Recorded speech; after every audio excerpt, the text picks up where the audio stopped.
Have you ever thought, man, traveling the globe, seeing all the sights, that would be so much fun. But boy, am I ever lazy. Me too. So of course when Brie asked me to co-host the Amazing Readathon this month, I had to say yes, because we get to travel and go on a journey together, but I never have to leave my house. This is a competitive team-based readathon that runs all month long in June. It's a little bit of chaos and a whole lot of fun. I am co-hosting the fantasy team with the wonderful, amazing Kristen from Kristen Craves Books. Check her out. I'm a big fan. And of course this readathon was created by Brie over on Four Paws in a Book, so you should definitely check her out as well. She's definitely got a lot of fun creative ideas, and you're going to see a lot of Brie this month, so you may as well check out her channel. The Amazing Readathon essentially runs a little bit more chaotic than a lot of the other readathons I participate in. I say this as I'm just leaving Escape the Readathon, which is pure chaos. We are joining a team to race against all the other teams. As we go from destination to destination, we want to be the winner of each destination. We will get a prompt roughly every 3 to 4 days, I think. I don't really fully know, but there are 10 prompts that we are going to get throughout the month, and we have to read for that prompt as the prompt drops. We're trying to win the leg that we're on. So like, we want to have the most points for that prompt before the second prompt drops. So it's really fun in my opinion. It sounds a little confusing, but I promise you it's not when you get to going. And if you join my team, I'm there to answer all the questions for you anyways. So join Team Fantasy. You get bonus points if you are reading your team's genre this year for Amazing Readathon. And I know that we are fantasy and romantasy lovers here, so join Team Fantasy. Other than that, I am participating in the Romantasy-a-thon that is created over by Tori. I'm actually co-hosting it next month, but I will be participating in it this month. It is a summer reading challenge similar to my summer Romantasy reading challenge that I will also be participating in this month, called the Every Romantasy Challenge. A whole lot of things that are exciting happening this summer and this month, so I'll leave everything linked down below. Over on my channel, to pick my TBR every single month, I choose to torture myself and play a little game called Snakes and TBR Stacks. Okay, we ended on romance last time, so that's where we're starting for our 6 rolls because I did not complete my TBR last month. So roll 1. 6, 7, 8, 9, 10. 1, 2, 3, 4, 5, 6, 7, 8, 9, 10. Fantasy, which is perfect. We're starting with the easiest prompt ever. Like, we're starting off strong. And we landed on fantasy, and since I'm on Team Fantasy, this is exactly what I needed. I don't know the prompts we're gonna get throughout the month. That's kind of the fun of Amazing, is like they're random prompts, but they are flexible prompts typically, and like will work for everything, especially with it being genre-based. You're not gonna have like read a fantasy book because that's not fair to the other teams. But I'm hoping this book will count for something at some point, and I'm going to pick up The Storm Beneath the World by Michael R. Fletcher. This was on my TBR last month and I didn't get to it. I've actually read like the first 2 chapters, but I just was in an audiobook mood last month and not a physical reading mood, and I'm really nervous that that's going to carry over because my Switch has been a new obsession for me. I'm thinking about canceling BookTube, become a streamer, like play all these cozy games. I'm not gonna do that, but like my brain is thinking about doing that. This is like an epic fantasy. It's an indie fantasy, and we're following a world where it is queendoms. There is a female hierarchy, and we follow 2 assassin schools as well in this. I just know a lot of buzzwords for this. I don't know truly what this book is about.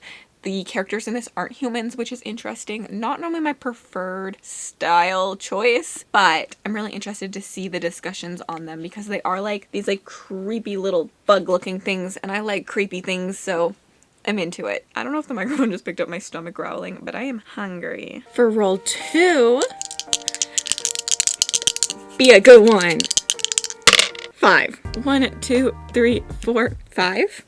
Next up, we landed on Binge, which had a rule change a couple months back where originally this was going to be to binge a series, but this is something I no longer want to work on. I ended up making it like a story that I can binge, like a bingeable, fun, good time read. And so for this month, I will be picking up One Dark Window by Rachel Gillig. This is my Patreon book club for the Wyvern tiers. We will be reading this all together and having a live show at some point. So I needed to get this on this TBR, and it's a fantasy romance, and fantasy romance is just like utterly bingeable to me. Like, I read most fantasy romance in essentially one sitting, even if they're really, really long. I don't know what it is about them, but I just think they're like popcorn reads, and I just like eat them up so quickly, and I find most fantasy romance like unputdownable. If I'm being honest, I've never heard the synopsis of this book. And I don't know how that happens, but like, I literally have no idea what this book is about. I just know it blew up everywhere, and that makes me want to read it. Elspeth needs a monster. The monster might be her, which is really intriguing, but doesn't give me like Vanro vibes, so I'm a little bit confused. Okay, later on in the synopsis, there's something about her meeting a mysterious highwayman on the forest road. Her life takes a drastic turn. Thrust into a world of shadow and deception, she joins a dangerous quest to cure Blunder of the dark magic infecting it. Except the highwayman just so happens to be the king's own nephew, captain of the most dangerous men in Blunder, and guilty of high treason. A maiden must unleash the monster within to save her kingdom in this dark, lush, gothic fantasy debut. I've just seen this everywhere. I've seen this literally everywhere, and I'm excited to read it with my patrons. I'm excited to discuss it as we read. I think this is going to be a really good one. Roll 3. I'll take anything that's not a snake. 12. 1, 2, 3, 4, 5, 6, 7, 8, 9, 10, 11, 12. Next up, we landed on Backlist, and for this one, I'm picking up Queen of Shadows with my patrons. I'm doing a really just at your own pace read along of the Sarah J. Maas series, Throne of Glass, and I am moving on to Queen of Shadows. I'm excited. This is the 4th book in the series, and I read Airfire last month, and I really liked how Airfire made the whole series feel a lot grander and more epic. I feel like it felt more fantasy than romantasy, and I feel like it lost some of its YA-ness as well in that 3rd book, so going into the 4th book, I'm really excited to see what that means. We've gotten brand new characters. It feels like it's expanded so much. I mean, there's like 6 POVs in the last book. It feels like epic fantasy now, and that has me super excited for what the series has to come. Throne of Glass follows Selena, who is the most feared assassin, but she ends up being imprisoned into the pit, and when the prince comes and says, "Hey, I have a deal to make for you," the king is looking for a champion. All the royals are bringing someone to be their fighting champion to fight against all the other royal champions to then be the king's like primary champion. Would you like to be my champion and I'll get you out of prison? Of course she's gonna say yes. And we watch what happens from there. So overall, I'm just really excited to give this one a shot and continue the series. And again, like, I just have so much fun reading along with people, and like, we have a Discord chat for it, so we just like put our Discord thoughts for the books whenever we get to them, and it's been a lot of fun seeing like what people think of the series as we go on. And it takes a lot of pressure off because it's very unofficial and it's just like Discord, but like, it still feels like I'm reading with everyone and I'm excited for it. Okay. 6. 1, 2, 3, 4, 5, 6. Seasonal. This one was really easy for me, but I'm going a little bit away from the fantasy category that I'm hosting for. Because every single June, I read the newest Riley Sager that comes out, because it comes out every single June. He always has a new book, and I like to keep on track with his new releases. I really enjoy his releases, so I'll be putting this new one in. I know nothing about this book. This is such a theme this month. Normally, I feel like I have a pretty good idea, the synopsis of the books I'm reading. Like, I typically read them and like look into books so that I'm excited for them. Or they're like book club books, so I typically know a lot about them because I had to pick them for a book club. But Riley Sager is just like an auto-read author for me. I've read all of them. I've enjoyed them all. I know this is his first male POV. I've seen some people enjoy it, and I'm really excited for it. And when I think a seasonal read, when I'm going into summer, because I read all of his books in June, it just feels like the epitome of a seasonal read for me. Roll 5. 5. 1, 2, 3, 4, 5. Why do you hate me so? Don't we know that I'm in a race? Doesn't the board know that I'm racing to the finish line, and chunky books are not what I want for this month? Like, why does it hate me so? Why? Why? But also, I can't go easy on myself, and I'm picking like the chunkiest of chunkiest books. So for chunky, for me, I count this as anything over 500 pages. I'm gonna pick up Blood Sanctuary by Villa Roth, which is so big that they split it into 2 books. Part 1 and part 2. Like, how long is this book actually, do you think? Part 1 is 460 pages. And part 2 is 460 pages. I'm regretting this choice the second I read that. Like, what? Why? This is the 3rd book in the Bloodgray series, which follows Cassia and Leo, who are vampire and human. Essentially, their kind are against each other. They don't like each other. They've only been told bad things about each other. But the vampires and the humans meet every like 100 or so years to remake a truce. And this time, when the species are making their truce, Cassia and Leo bump into each other and they start to talking and they realize they're probably not as bad as the world has made them out to be. This is like epic fantasy world building. The vampires are really interesting. It's set in a new world, so the vampires are not like what you've come to know in like paranormal vampire things. But yeah, I'm excited, even though they're really long. And hopefully our last roll, we're looking pretty good. Our closest snake is this boy, so we're looking pretty good. I see you. I don't want spooky. I see you. Okay. Come on. Money. 5. 1, 2, 3, 4, 5. I don't want this. What do I do?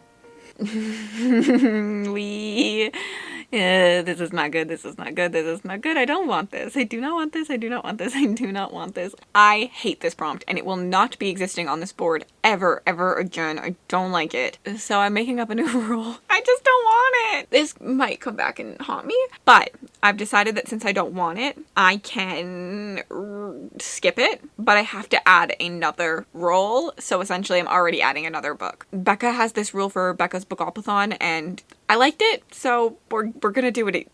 We're gonna do it. So I'm going to roll again for like this roll, but I'm adding another roll to like the game. I just don't want this prompt. So sorry.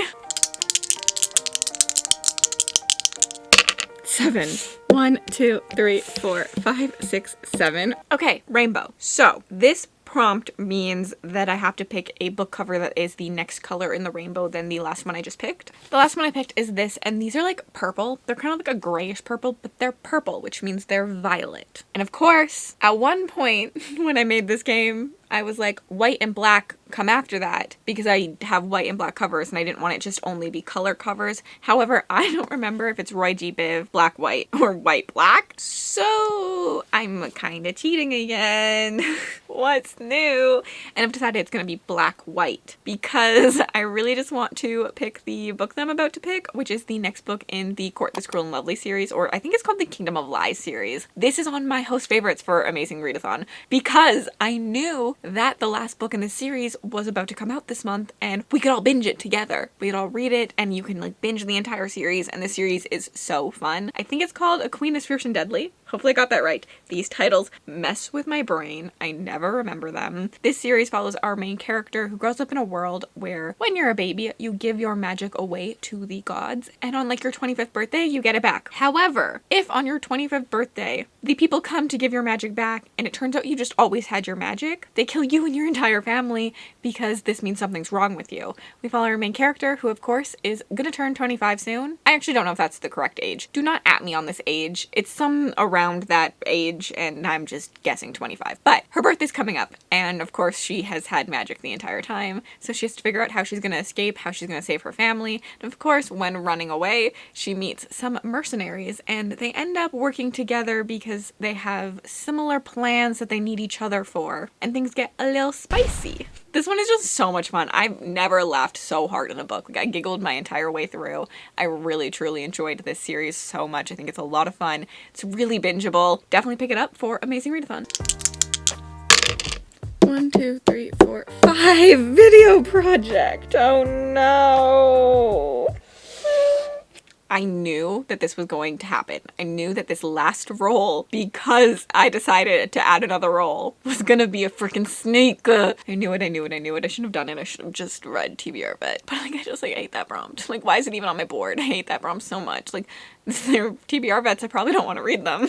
Like, there's a reason they're TBR vets. I should unhaul them. I need therapy. Well, for video project, this gives me a perfect time to talk to you about every Romantasy challenge, because this is the next coming big project from me that I'm working on. There's a whole announcement video on this project. It is a summer reading challenge that I created. Actually, it's just a reading challenge in general, but I'm doing it throughout the summer. So I have a video coming for this project in June, July, and August as I complete the board. But I also have stickers that are launching on my Etsy shop for these. I have already been using them in my reading journal, so this is no longer full. But these little cute boys are perfect small ones just to put in your reading journal, and my Etsy shop will be linked down below if you would like to get your hands on one of these. They just have all like the little tropes and stuff. But for this prompt, I will be picking up Broken Bonds because one of the tropes is 2+ love interests on this board, and the easiest way possible to do this is picking up a Why Choose, because I know that there are multiple love interests in this story because it is like reverse harem.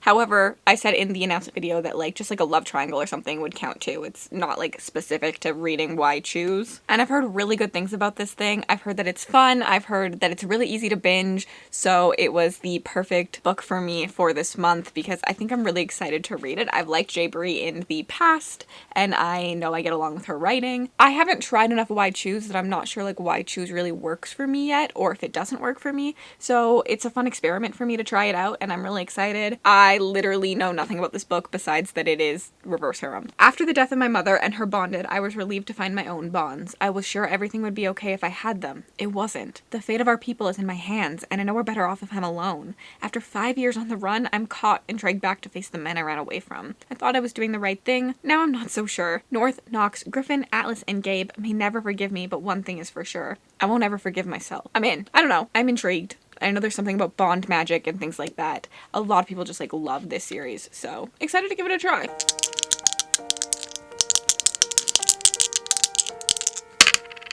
7.